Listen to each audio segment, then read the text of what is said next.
Danielle Jackson. Thank you so much for joining me for another 3 minutes of real estate. I am going to address a topic today that candidly I think I've overlooked thus far in the series. It's a pretty simple one, and I'm going to address it really from Ashcroft's perspective. And that is, what do you mean when you say cash flow from operations or your total income? And it's a topic that comes off constantly, especially as a value add investor, comes up a lot because our goal with this value add business strategy is to increase rent or see or execute against that rent growth. And then also what that does to our cash flow from operations or our total income. And I was recently on a call with an investor and we had talked about it on 3 or 4 different occasions. And he stopped me and said, "Hey, Danielle, can you help me understand what's all included when you say cash flow from operations?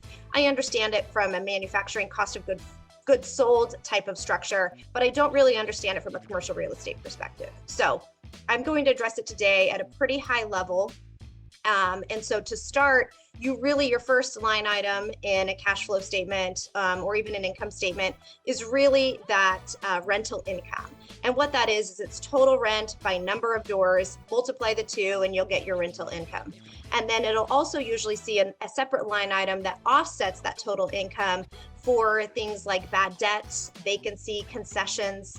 And then you might see another section on those income statements or cash flow statements that show other income.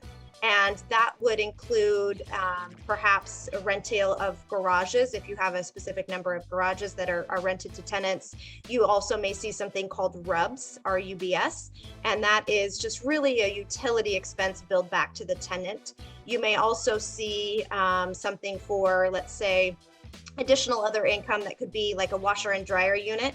And that would be, again, billed back to the tenant. So that would be shown as income on the statement. So those combined show your total income, which you take total income less expenses. And that's when you start getting into that net operating income. So again, this is specific to Ashcroft. Highly recommend that when you start evaluating a potential sponsor, you really kind of dive in to each of those line items to better understand how they're constituting or coming up with their total income.